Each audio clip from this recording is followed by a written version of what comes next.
What up, everyone? This is Mr. Lord, Dr. Professor, Dark Joker, here with another edition of Traditional Fans with Opinions, where I'll give my reviews for whoever I watched, read, or played today.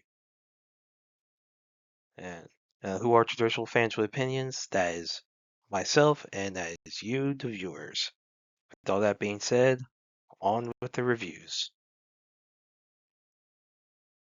One Piece, Season 22, Episode 12. So in this episode, Luffy, Nami, Zoro, and Roto arrive at Ara's castle to find the key to Loki's chains. They see skeletons of like these horned giants that are part of like the ancient giants. There aren't really any purebloods left going to Roto, but a lot of but there's still some with the ancient blood like Loki, King Harald, and Hodriden. And that's where Luffy's whole Nami learned that Hodriden is Loki's brother, and that Hodgkin was considered impure because his mother was from outside of Elbaf. So he's considered to be impure blood. So a lot of the elders don't want Hodgkin to rule. And Roto, even though he has similar type views, he likes Hodgkin because Hodgkin was like one of the few people that was nice to him.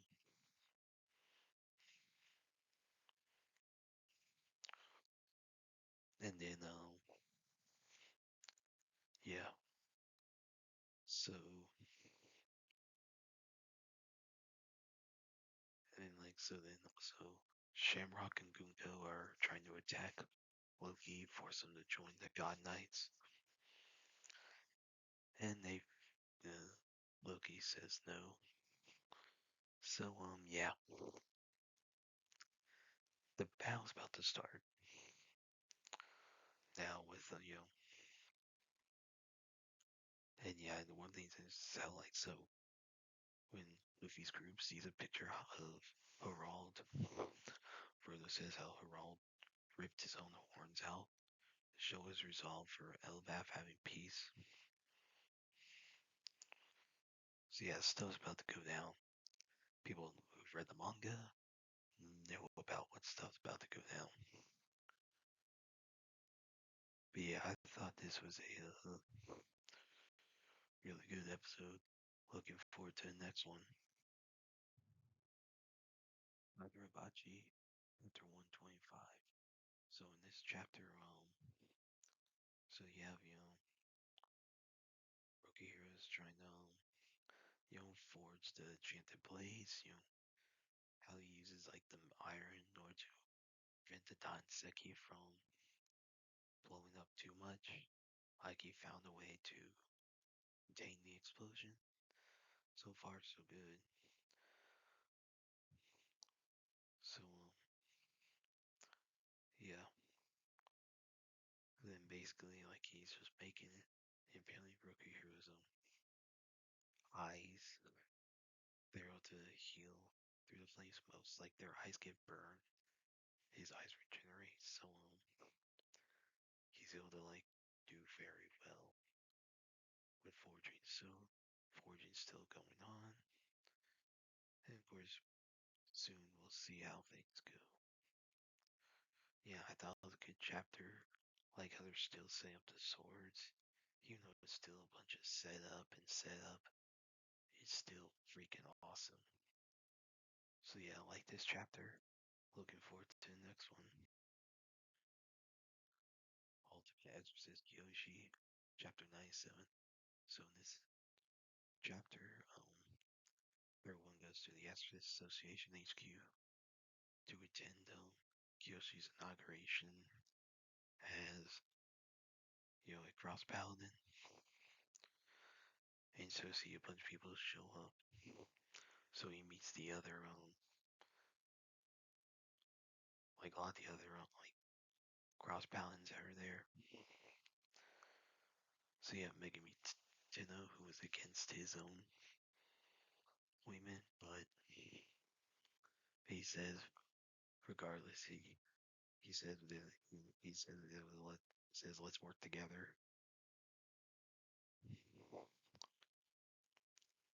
And like Kiyoshi's nervous because there's like a bunch of people there. And then Utsuki Hichiri, arrives, trying to observe Kiyoshi, but he says, basically like so. Before Kiyoshi's appointment, Utsuki was the youngest ever appointed cross paladin.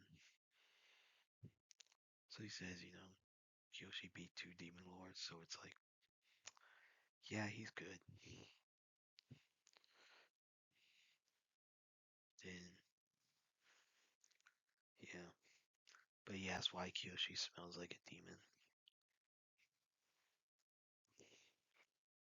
And like everyone else arrives, you know, ready to attack Utsuki.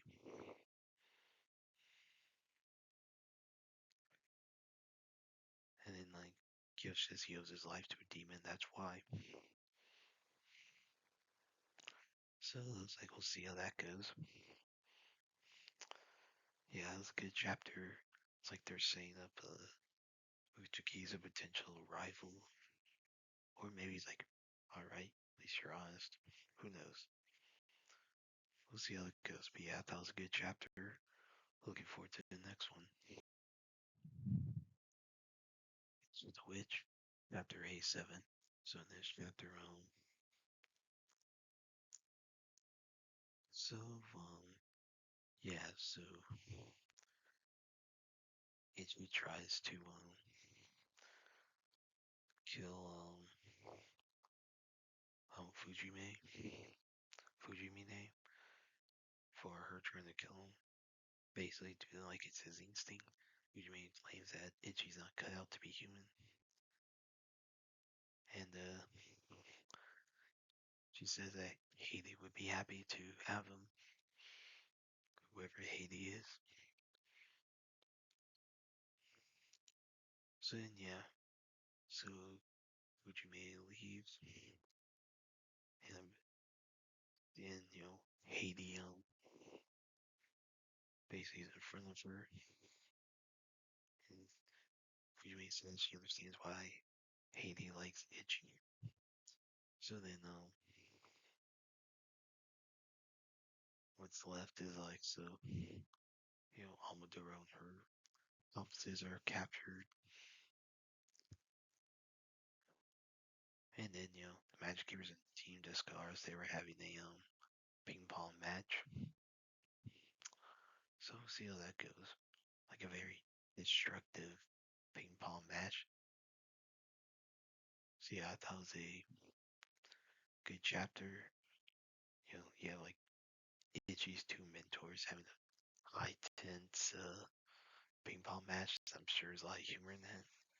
So yeah, I like this chapter. Looking forward to the next one. Doctor, chapter 21.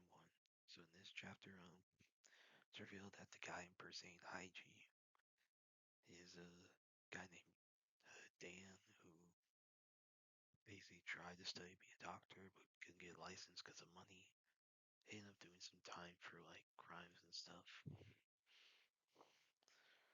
But like in his village, he basically lied that he was a doctor, so he has to get money to keep up the lie. His doctors make a lot of money, so that's why he scams people. But he still wants to help like people in his village. And IG and his people hear that, and so for like Dan's friend Charlie, who's really sick, IG agrees to help, and I guess he allows him to keep the lie. Says that he's IG claims to be Dan's assistant, so we'll see how that goes. But yeah, I like this chapter, like that they're, I don't know, maybe Dan will be a potential ally, like maybe a new member of IG's team. That could be interesting. So yeah, that was a good chapter. Looking forward to the next one. Kanto's Magic, chapter 20. So in this chapter, so Kiyoshi is concerned with finding Latna Karyu, and he's just using the same magic on the other women who are trying to hunt him for points. So they feel very relaxed. So you see like a fan service picture of them all imagine themselves butt naked. You have these flowers in conveniently placed spots. Spots in like flowers that are conveniently placed to keep the age rating at shonen level. So you have yeah, so Terasu's find her opponent. Um and it's revealed that so her opponent like is trying to like wants to get the Maho to the outside world, but she wants to conquer it instead of like be friendly with it like Terasu does. Yeah. So you see them fighting, then yeah. So then Jian helps Terasu against other opponents, and yeah, we'll see what happens. But yeah, so and then to arrive where Terasu's at, so looks like the fight's about to happen. But yeah, that was a good chapter. Looks like they're setting up this last fight for this arc. Looking forward to the next chapter. Roku's House of Oddities, chapter 11. So in this chapter, Akari's walking around with Sachiko. Sachiko says she wants to go back to like Akari school. Apparently, she doesn't remember anything that happened when she entered. Um, yeah, so it's possibly connected to like her curse, and basically she's like created by like um urban legends that exist at schools, whatever.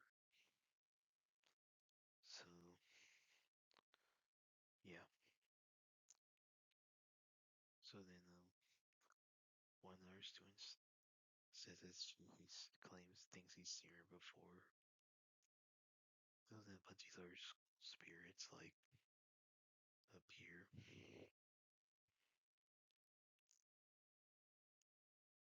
It's kind of funny. There's just a bunch of like Hanakos or whatever, so it's really funny. So yeah. So you have like all the like like some like playing like soccer or whatever. So yeah. Yeah. Like it was funny all these spirits like playing soccer where it's freaking funny. So like then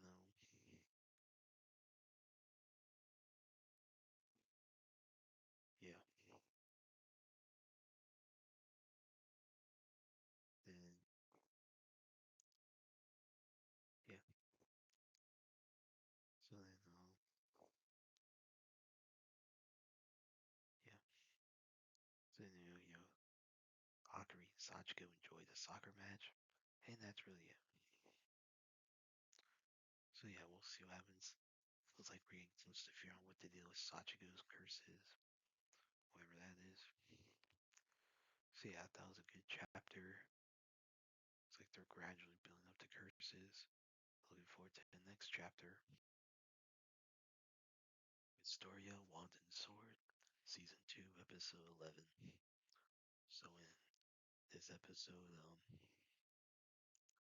yes, it starts off with like see how different manga fans are thinking about what they think of Zio, like his personality. He has a very roguish personality. Like, yeah. So yeah, then it just goes to Elfie and Zio's fight, and you see everyone amazed at the level of magic they're doing. Like, and Will's unconscious, and he's like, um, yeah, yeah. So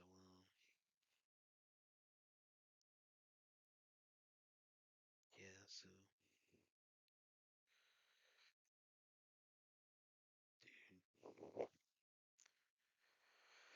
yeah. So then everyone jokes. So Colette's kind of annoyed.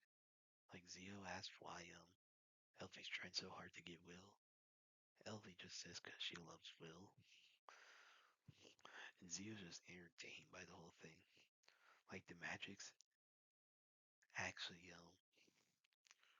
really like the magic's actually kind of cool. Then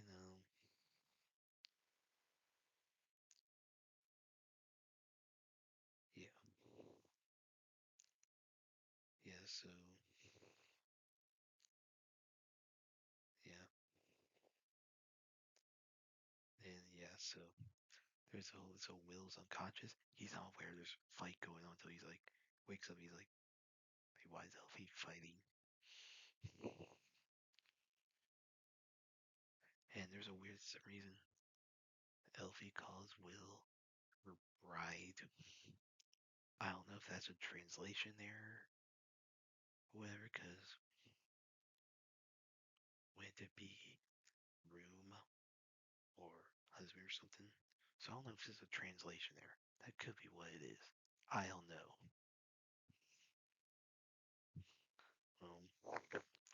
Yeah.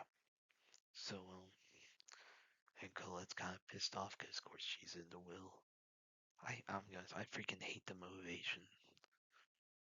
I just don't like Elfie as a character.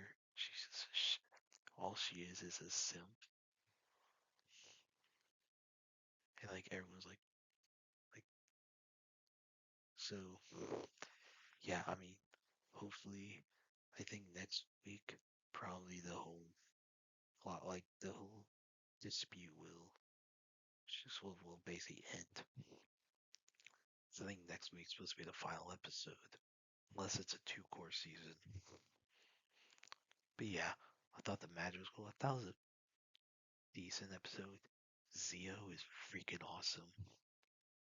Like, Zio is awesome. Like, I know what faction Will goes into. I'm not going to spoil it. I will say that Zio is freaking awesome. And I want to see more of him. So yeah, I like this episode. Looking forward to the next one. Last two be Hero Destroyerz, Chapter 9. So in this chapter, the students explore like the dungeon area, and they see some students that have turned to stone. And yeah, so then Valaris turns to stone. It's like this monster um, comes out there and falls in the hole. See how Kuma and few others are trying to like deal with like a lot of people turn to stone and fight off these monsters. And it looks like someone though is observing them. So we'll see how that goes. But yeah, that was an interesting chapter.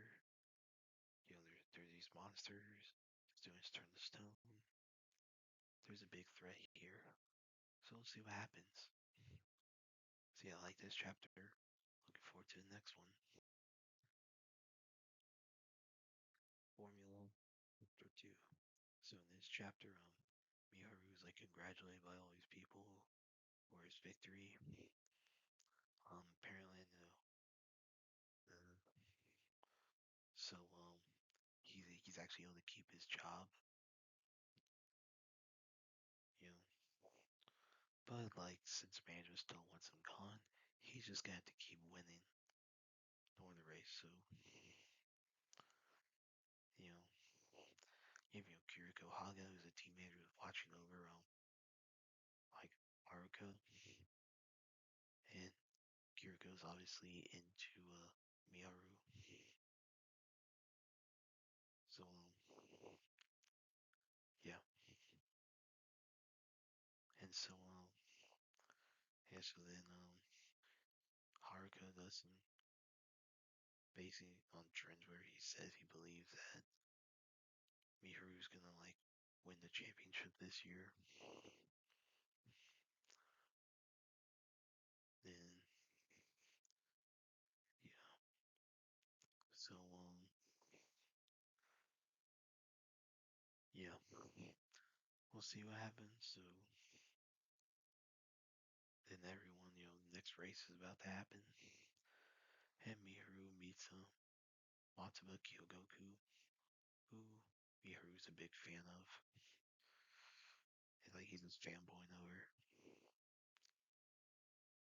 Then he wants to talk, but then he's told they can talk after the race. So he starts racing.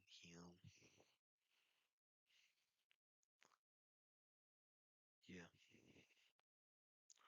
So we'll see he see how he's racing, like he's able to see all these ways to do overtakes, whatever. So he does very well in the race. And apparently Kyogoku has actually sees stuff in a similar way, where they just stare death in the face and just fine with it. And yeah, because those who do it either like not well liked, or they become champions. So yeah, so we'll see what happens. But yeah, that was a good chapter. Looking forward to the next one. And then Master Chapter 1. So in this chapter, so there's this fancy area. There's this ancient technology called Regulus that cause problems. You have the Slayless that have to fight the Regulus. So yeah, so a Slayless named Barat is he defeats the Regulus, and then who's his apprentice, you know, saying that he should not be as humble about it. Yeah. So, and yeah, so they so basically Barat is he's humble. He doesn't have when they get a bunch of riches where he just seems to very strong. And he likes that he's respected by the people. And he has everything go on.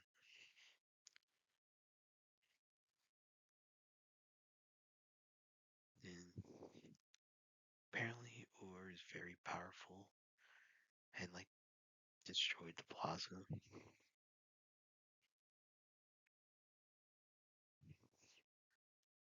Yeah. And so Ur is actually a lot more powerful than Barat. And yeah, basically Barat remembers he became a Slaylith right after the war. Then Ur is the one who's really powerful. So it's kind of mob psycho like situation. Except Barrett's not a selfish prick. So Barrett's like trying to help like Uber like can basically control his powers or whatever.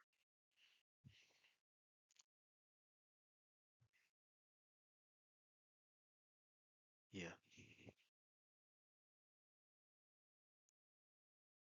Then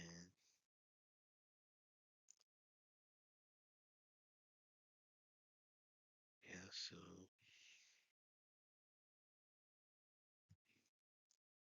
and then like Uber does some training and then Bar goes off to his own training.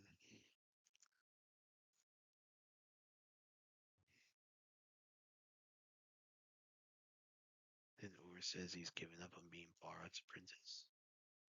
He says he's gonna do baking.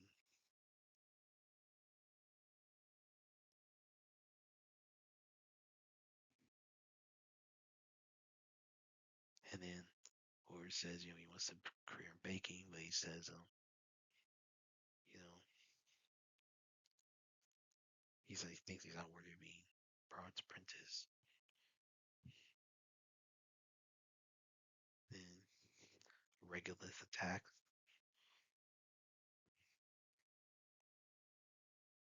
So then he goes off to fight Bar goes off to fight the Regolith.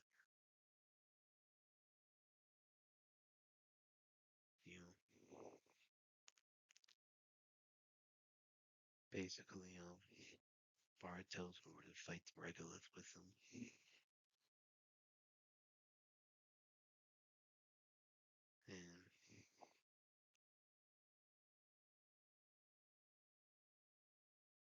And then, Bar tells Uber to just watch the fight. So, yeah, so Bar fights off the Regolith. Then, yeah.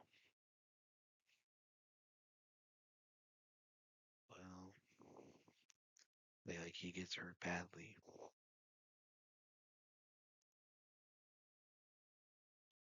Yeah.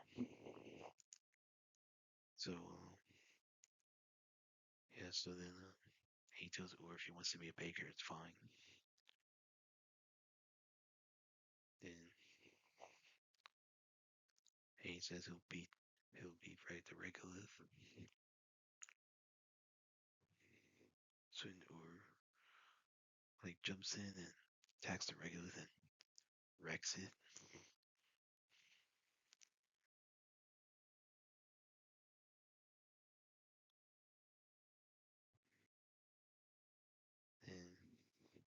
And then Uber asks Bar to let him train in the room again.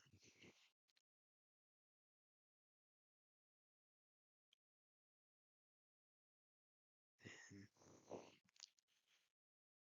yeah, so then Uber does a Song of Wind attack like Bara and destroys the Regolith.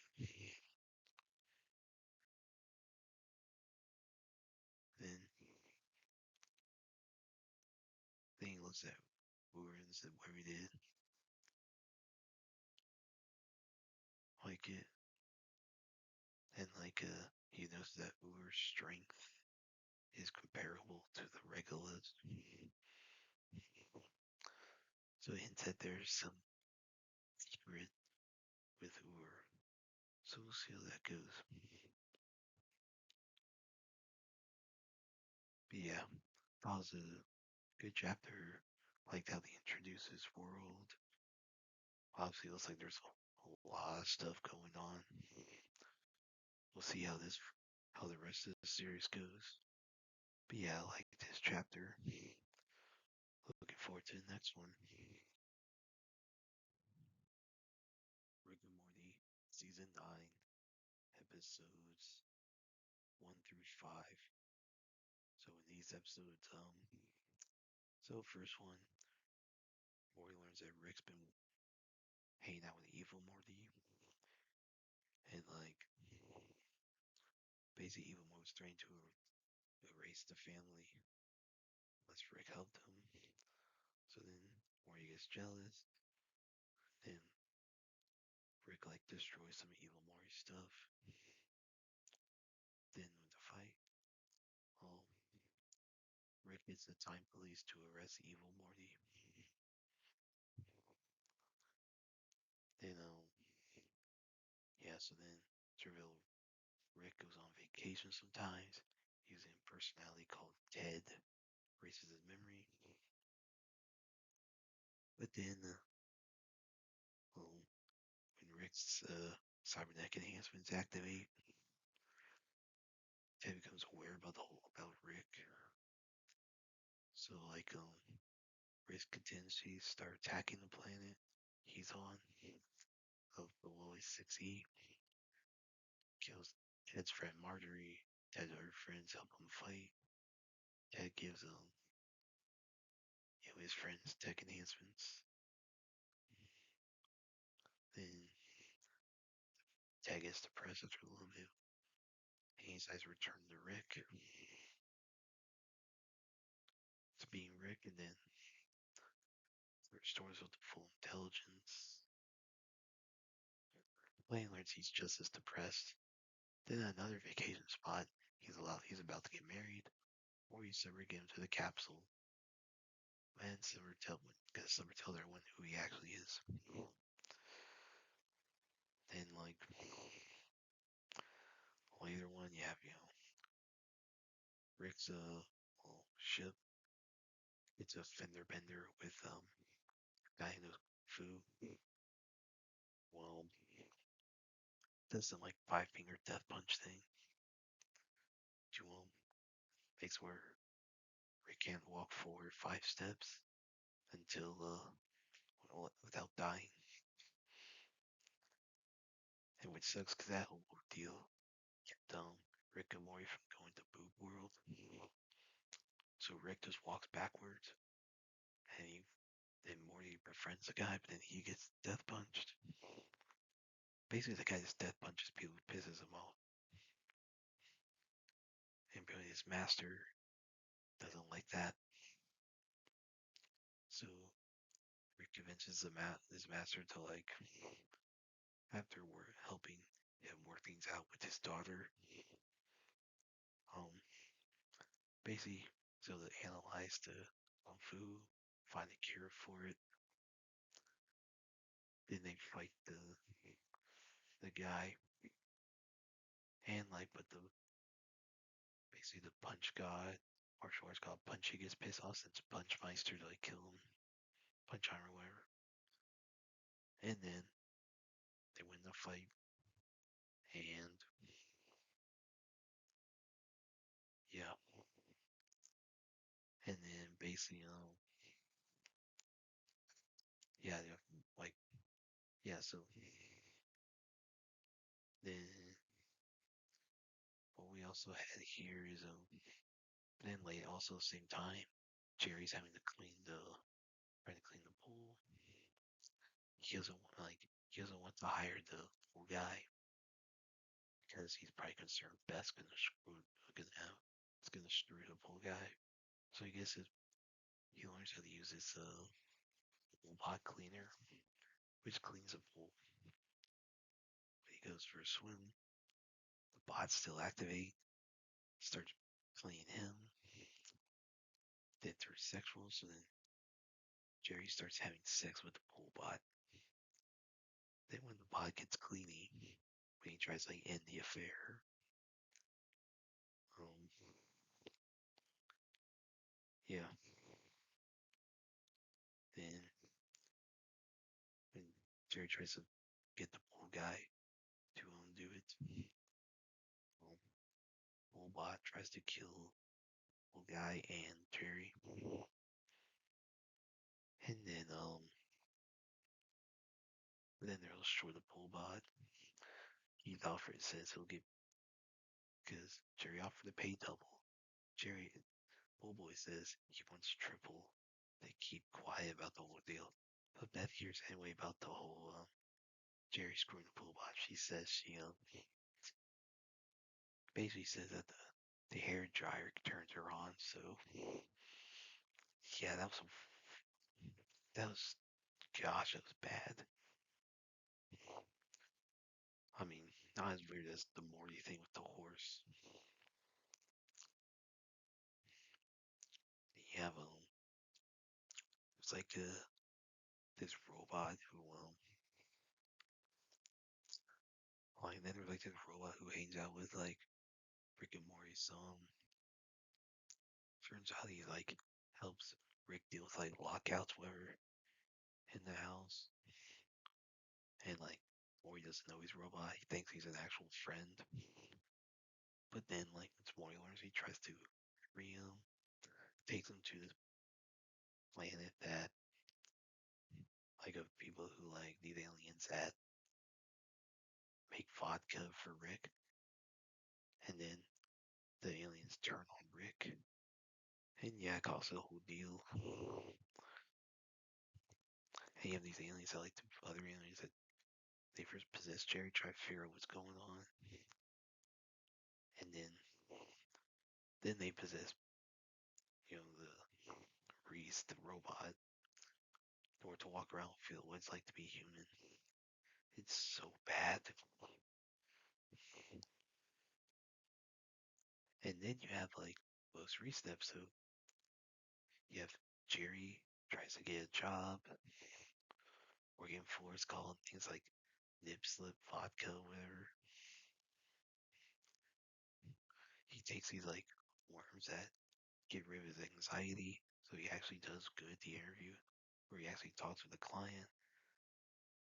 Like causes a bunch of death-defying things for like plane crash. He delivers a baby, client's baby. Then they all get naked on a roof or something.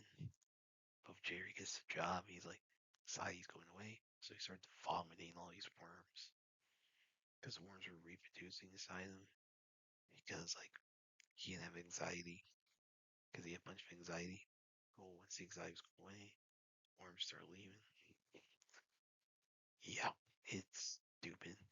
And Morty, like, goes to, like, camp where hangs out with Snowball, the dog. But then a race war starts on the planet. Yeah, between the everyone there,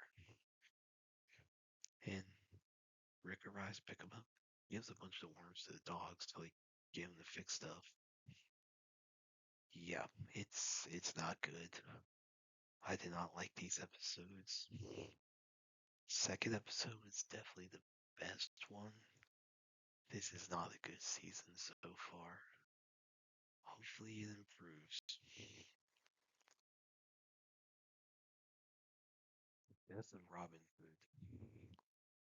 So this is like a deconstruction of Robin Hood where he and this married man weren't heroes. They were just killers. They weren't like stealing from the rich, giving to the poor, or whatever. You know, they weren't like dealing with like tyrannical taxes. You had like didn't have the whole thing with Prince John and Sheriff of Nottingham being evil, whatever. All those two aren't really mentioned. So Robin murders a girl who was trying to kill him in revenge for Robin killing her, only like someone he had killed. So, you know, yeah. So then Little John arrives, asking Robin to help in saving his wife and daughter because John had killed a guy named Edward, pretended to be him, married a woman named Margaret, and then they had a daughter named Margaret. So John's wife Margaret's killed, but they saved the daughter and kill everyone else. But then like the father of one of the kidnappers arrives, Robin's injured. So John and Margaret take him to his island. John and Margaret leave. Robin's cared for by a nun named Bridget. Like, and like he befriends a leper. Then John dies. Margaret gets to the island, stays there. Margaret so and Robin like teaches Margaret how to hunt, use a bow, and a guy named Arthur that arrives. Robin's suspicious. Then there's a guy named Godwin who's there to kill Margaret because she's Little John's daughter. Robin convinces Godwin to leave and just not not um not try to kill her. But if he says if he comes back, he'll kill him himself. Then a leper who all my friends with me, Knife Gishborn, who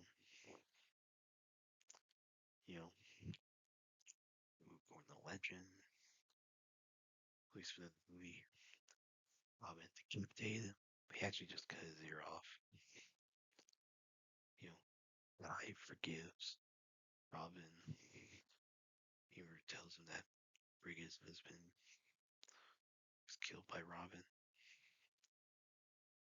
Then Leopard dies.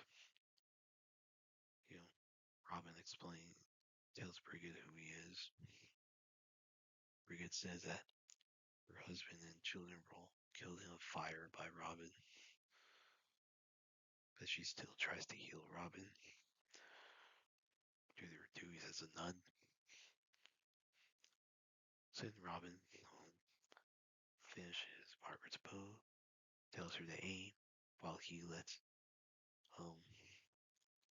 Brigid do the whole bloodletting thing and just not stop the bleeding, just let him bleed to death. And he dies. That's it. This is a boring movie. I don't like deconstruction of classic heroes, so I didn't like that. The actors were good with what they were given. So what they were given, the actors were good. Still wasn't good. I like it was boring. Now in this actual story, Robin Hood's death, like the classic ballad.